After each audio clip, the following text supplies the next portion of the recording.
Assalamualaikum warahmatullahi wabarakatuh. Perkenalkan, nama saya Ismiranti Hamsar, NIM S1S17032. Pada video kali ini saya akan mempresentasikan skripsi dengan judul Implementasi Wireless Sensor Network dalam Otomatisasi Sistem Monitoring Ruangan berbasis Android. Pada bab 1, latar belakang, rumusan masalah, batasan masalah, tujuan penelitian, dan manfaat penelitian. Latar belakang. Autisme adalah gangguan yang tidak bisa disembuhkan, namun gejala-gejala autisme yang ada dapat dikurangi semaksimal mungkin dengan adanya terapi sehingga anak tersebut nantinya dapat berbaur dengan anak normal lainnya. Menurut Yusuf tahun 2003, anak autis adalah anak yang dalam proses perkembangannya mengalami penyimpangan fisik, mental, intelektual, sosial, atau emosional. Salah satu terapi yang sering digunakan pada Pusat Layanan Autis Kota Kendari yaitu terapi Applied Behavior Analysis.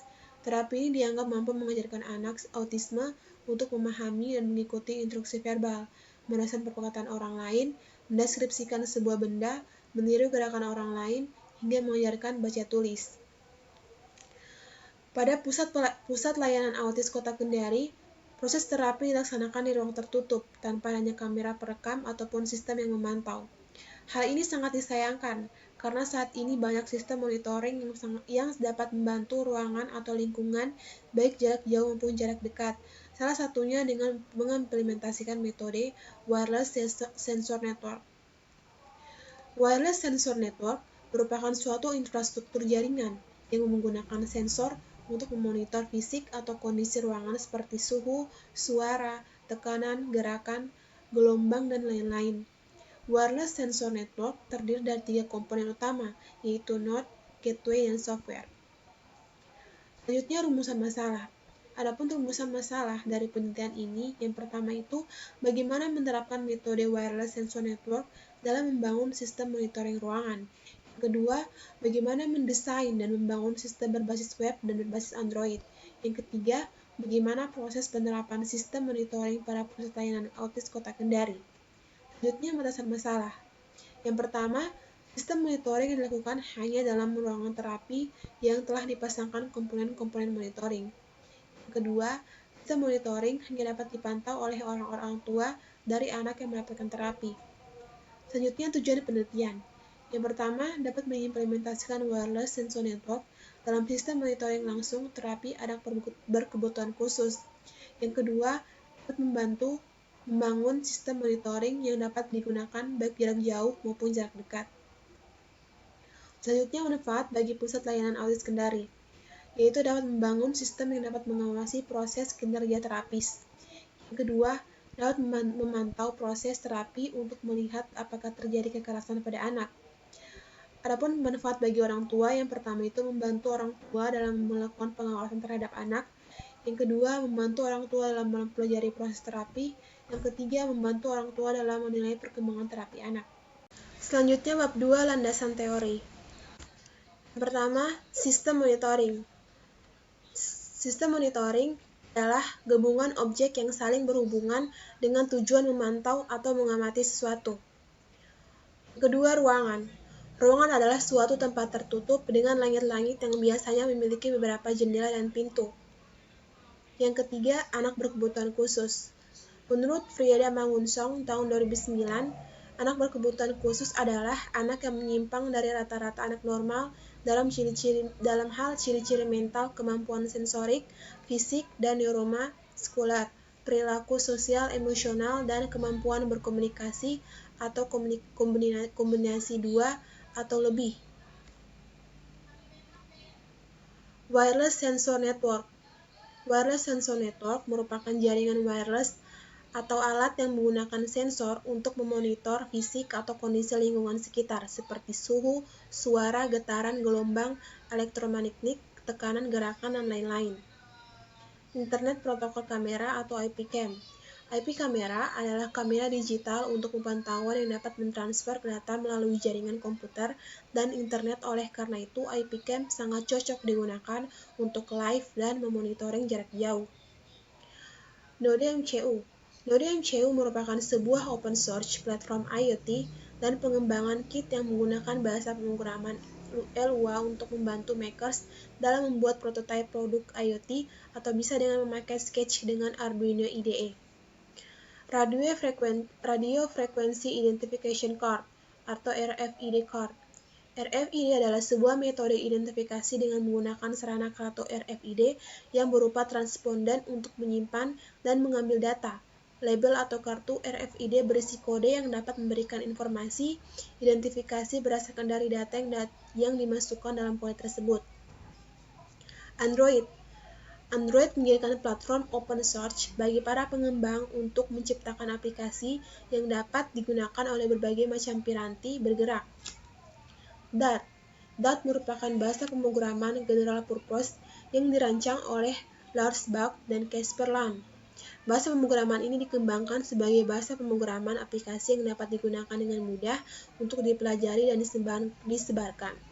Flutter adalah toolkit UI Google untuk membangun aplikasi yang indah dan kompilasi untuk ponsel, web, dan desktop dari baris kode tunggal.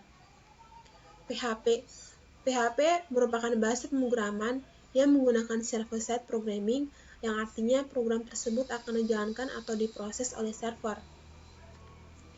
CodeIgniter merupakan aplikasi sumber terbuka yang berupa kerangka kerja PHP dengan model MFC untuk membangun situs web dinamis dengan menggunakan PHP. Struktur Query Language atau SQL adalah sebuah bahasa yang digunakan untuk mengakses data dalam basis data relasional. SQL merupakan bahasa standar yang digunakan dalam manajemen basis data relasional. Firebase merupakan penyedia layanan cloud dengan back-end sebagai service. Rational Unified Process atau RUP. RUP adalah suatu kerangka kerja proses pengembangan perangkat lunak interaktif yang dibuat oleh Rational Software. Rational Software diakuisisi oleh IBM pada Februari 2003. UML adalah suatu bahasa yang digunakan untuk menentukan atau memvisualisasikan, membangun, dan mendokumentasikan suatu sistem informasi. UML terdiri dari atas pengelompokan diagram sistem menurut aspek atau sudut pandang tertentu. Yang pertama itu use case diagram. Use case diagram adalah kegiatan atau urutan interaksi yang saling berkaitan antara sistem dan aktor. Yang kedua, activity diagram. Activity diagram menggambarkan tentang aktivitas yang terjadi pada sistem. Yang ketiga, kelas diagram. Kelas diagram adalah model statis yang menggambarkan struktur dan deskripsi kelas serta hubungannya antar kelas. Selanjutnya, bab 3, metodologi penelitian. Pada metode penelitian ada dua, yaitu metode pengumpulan data, metode pengembangan sistem. Yang pertama, metode pengumpulan data. Adapun metode pengumpulan data yang digunakan dalam penelitian ini, yaitu yang pertama, kajian pustaka. Kajian pustaka adalah metode pengumpulan data yang dilakukan dengan cara melakukan pengumpulan data pendukung penelitian yang akan dijadikan referensi. Data dapat berupa buku, paper, jurnal, skripsi, dan sebagainya. Yang kedua, wawancara terstruktur. Wawancara terstruktur adalah teknik pengumpulan data yang dilakukan melalui tatap muka dan tanya jawab langsung antara peneliti dan narasumber, di mana peneliti sudah menyiapkan pertanyaan-pertanyaan yang sistematis untuk menggali informasi yang diperlukan oleh peneliti. Metode pengembangan sistem. Pertama, metode pengembangan sistem yang digunakan pada perancangan ini adalah metode Rational Unified Process atau RUP yang memiliki 4 fase dalam pengembangan sistem, yaitu yang pertama, inception atau permulaan. Pada fase ini dilakukan proses pengidentifikasian sistem, dilakukan dengan menganalisis kebutuhan sistem, melakukan kajian terhadap penelitian yang terkait dengan otomatisasi sistem monitoring ruangan terapi. Yang kedua, elaboration atau perluasan perencanaan. Setelah menentukan ruang lingkup penelitian, selanjutnya pada fase ini akan dilakukan perancangan dan analisis sistem menggunakan Unified Modeling Language atau UML yang meliputi use case, activity diagram, dan class diagram. Ketiga, construction. Construction, proses yang dilakukan pada fase ini adalah mengimplementasikan kode sesuai perancangan yang telah dilakukan sebelumnya, sehingga menjadi sistem yang dapat digunakan. Yang keempat, transition. Transition atau transisi. Pada fase ini akan dilakukan pengujian dan perindahan pada sistem yang telah dibangun. Selanjutnya, waktu dan tempat penelitian. Waktu penelitian tugas akhir dilaksanakan mulai dari bulan Januari sampai dengan Juli 2020. Dengan rincian kegiatan dapat dilihat pada tabel berikut. Sedangkan tempat penelitian, adapun tempat pelaksanaan penelitian tugas akhir ini dilakukan pada Pusat Layanan Autis Kota Kendari yang berada di Jalan Kijang nomor 1 Kuasia, Kelurahan Andonohu, Kota Kendari. Selanjutnya bab 4, analisis dan perancangan. Pertama, analisis sistem monitoring yang sedang berjalan. Bertujuan untuk mengetahui bagaimana rancang bangun sistem monitoring yang dibutuhkan untuk PLA Kota Kendari. Dari hasil pengumpulan data diketahui bahwa PLA Kota Kendari tidak memiliki sistem monitoring baik jarak jauh maupun jarak dekat, sehingga perlu adanya rancang bangun sistem monitoring yang mudah dan mampu digunakan untuk pemantauan dari jarak jauh maupun jarak dekat. Yang kedua, analisis sistem monitoring yang akan dibangun.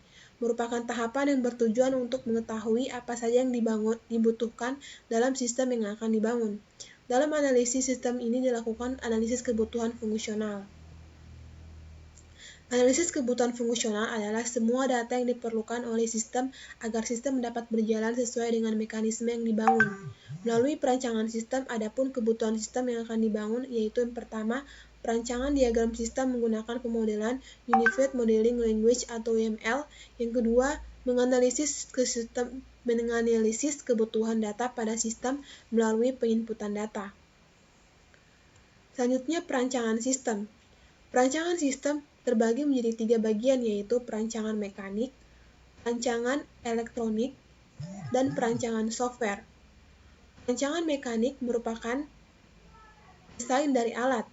Perancangan elektronik merupakan rangkaian-rangkaian umum elektronika yang digunakan.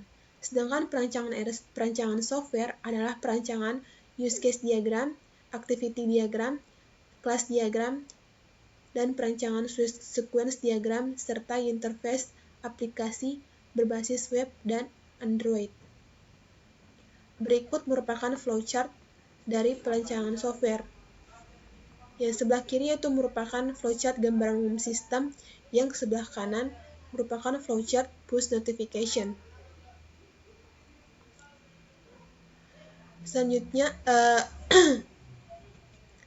flowchart mulai dengan inisialisasi dan pemasangan alat berupa node MCU, IP cam, dan modul sensor, kemudian melakukan tap RFID card. Setelah itu cek koneksi internet. Jika ada koneksi internet dan dia dapatkan data dari hasil tap, maka sistem akan otomatis mengirim push notification ke smartphone orang tua yang sesuai datanya pada RFID card sehingga orang tua dapat melihat langsung proses terapi anak. Flowchart push notification dimulai dengan cek koneksi internet, kemudian jika ada koneksi internet maka sistem akan membaca data untuk mengirimkan notifikasi sesuai dengan data yang dibaca. Use case diagram merupakan use case diagram berbasis web digunakan di mana dijelaskan bahwa admin dapat melakukan login, mengolah data, mengolah jadwal, dan melakukan logout. Sedangkan pengguna dari sistem berbasis web ini adalah orang tua dari anak terapi, di mana orang tua dapat menerima notifikasi dan menonton video terapi anak. Activity diagram. Activity diagram sistem dijelaskan ketika anak terapi memasuki ruangan terapi dengan melakukan tap RFID pada modul sensor yang telah disediakan, kemudian sistem melakukan inisialisasi data. Jika koneksi internet ada, maka sistem akan otomatis mengirim notifikasi ke smartphone orang tua dan orang tua dapat menerima notifikasi untuk melihat langsung proses terapi anak. Pada activity diagram login ini menjelaskan proses admin ketika melakukan login, dimulai dari admin memasuki form login, kemudian memasukkan username dan password, kemudian sistem melakukan validasi dan pengecekan ke database sesuai, maka sistem akan masuk ke menu utama. Namun jika username dan password tidak cocok, maka sistem akan kembali ke menu form login. Pada activity diagram tambah data, dijelaskan bahwa ketika admin memilih menu tambah data, kemudian sistem menampilkan form tambah data, kemudian admin mengisi form tersebut. Setelah itu, sistem akan menambah data dan menyimpan data tersebut ke database. Setelah berhasil disimpan, sistem akan kembali ke menu awal. Pada activity diagram hapus, menjelaskan ketika admin memilih menu hapus, kemudian sistem akan memberikan pertanyaan, hapus data? Jika ya, maka data akan dihapus oleh sistem dan database. Jika tidak, maka data tidak akan dihapus dan sistem kembali ke menu awal. Pada activity diagram ubah data, yang dimulai dari pilih menu ubah data, masukkan data yang akan diubah, kemudian pilih simpan data, dan data akan berhasil diubah dan disimpan kembali ke dalam database. Diagram kelas atau kelas diagram menggambarkan struktur sistem dari segi pendefinisian kelas-kelas yang akan dibuat untuk membangun sistem. Di sini dapat kita lihat terdapat atribut child, child name, child age, child schedule, dan ID user. Selanjutnya, sequence diagram. Sequence diagram ini adalah diagram yang menggambarkan kolaborasi dinamis antar sejumlah objek. Kegunaannya untuk menunjukkan rangkaian pesan yang dikirim antara objek, juga interaksi antar objek, sesuatu yang terjadi pada titik tertentu dalam eksekusi sistem. Selanjutnya, rancangan antarmuka sistem berbasis web. Halaman login, di mana admin harus memasukkan username dan password. Halaman beranda, pada halaman ini admin dapat melihat data yang sudah diinput, mengubah data, menghapus, dan admin dapat memilih menu tambah data untuk melakukan input data. Halaman tambah data, halaman di mana admin akan memasukkan data baru yang akan disimpan. Halaman ubah data dibuat untuk melakukan perubahan data pada data yang telah disimpan apabila ada kesalahan. Pada halaman video tersimpan menunjukkan beberapa video rekaman yang tersimpan pada sistem. Selanjutnya bab 5, implementasi dan pengujian sistem. Implementasi hardware. Implementasi hardware untuk membuat sistem yaitu dengan menggunakan modul sensor IP cam dan perangkat lainnya yang ditanamkan pada node MCU. Berikut merupakan gambaran peletakan hardware. Ini merupakan gambaran peletakan hardware dari jarak dekat. Diketahui bahwa penempatan hardware berada dekat dengan pintu ruangan. Selain itu, modul sensor dan node MCU diletakkan pada sisi papan tulis. Nah, berikut merupakan implementasi sistem dari pengujian sistem, di mana didapatkan bahwa notifikasi akan terkirim jika status RFID card terbaca pada modul sensor. Di mana di sini RFID card, misalnya ada tag, modul sensornya akan menampilkan angka 1, lalu outputnya ada notifikasi. Apabila modul sensornya menampilkan angka 0, berarti outputnya tidak ada notifikasi. Untuk mengetahui bagaimana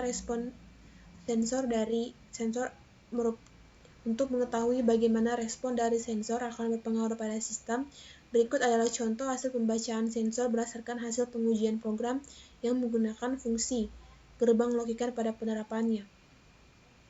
Nah, berikut hasil pengujian, di mana di sini ada skenario pengujian. Tab RFID user 1, maka user 1 akan menerima notifikasi. Sedangkan apabila tab RFID pada user 2, user 1 tidak akan menerima notifikasi, melainkan notifikasi akan ada pada user 2. Begitupun sampai tab RFID user 4. Apabila tab RFID kosong, maka tidak akan muncul notifikasi apapun. Berikut implementasi tampilan antarmuka smartphone. Tampilan login aplikasi. Login merupakan tampilan awal untuk user. Pada halaman ini biasanya user memasukkan username, password, lalu akan muncul tampilan home pada aplikasi setelah melakukan username dan password. Nah, setelah itu, pada tampilan notifikasi akan menunjukkan informasi dari push notification. Nah, selanjutnya tampilan halaman streaming. Pada halaman ini orang tua melihat secara langsung proses terapi anak. Selanjutnya implementasi tampilan antarmuka sistem berbasis web. Nah, sama halnya dengan berbasis Android, tampilan login web di sini di mana admin harus memasukkan username dan password untuk dapat mengakses website. Lalu setelah memasukkan username dan password, maka tampilan beranda website akan menampilkan halaman beranda seperti ini. Sama halnya juga dengan tampilan tambah jadwal, tampilan data daftar pengajar, tampilan data daftar user, dan tampilan data daftar anak terapi. Selanjutnya bab 6, kesimpulan dan saran. Adapun berdasarkan hasil penelitian yang telah dilakukan, maka diperoleh kesimpulan yang pertama, metode wireless sensor network dapat digunakan sebagai alur sistem monitoring langsung. Yang kedua, berdasarkan hasil pengujian diketahui bahwa smartphone yang dikonfigurasi dengan Firebase dapat menerima notifikasi dari sistem. Yang ketiga, sistem dapat otomatis mengirimkan push notification. Adapun saran untuk penelitian selanjutnya yaitu dapat menyediakan sistem yang bisa menyimpan langsung hasil streaming sehingga bisa dilihat pada aplikasi mobile tanpa bantuan dari admin. Yang kedua, dapat menggunakan metode streaming untuk membuat sistem monitoring otomatis lainnya. Nah, itu tadi hasil presentasi skripsi. Kurang dan lebihnya mohon dimaafkan. Assalamualaikum warahmatullahi wabarakatuh.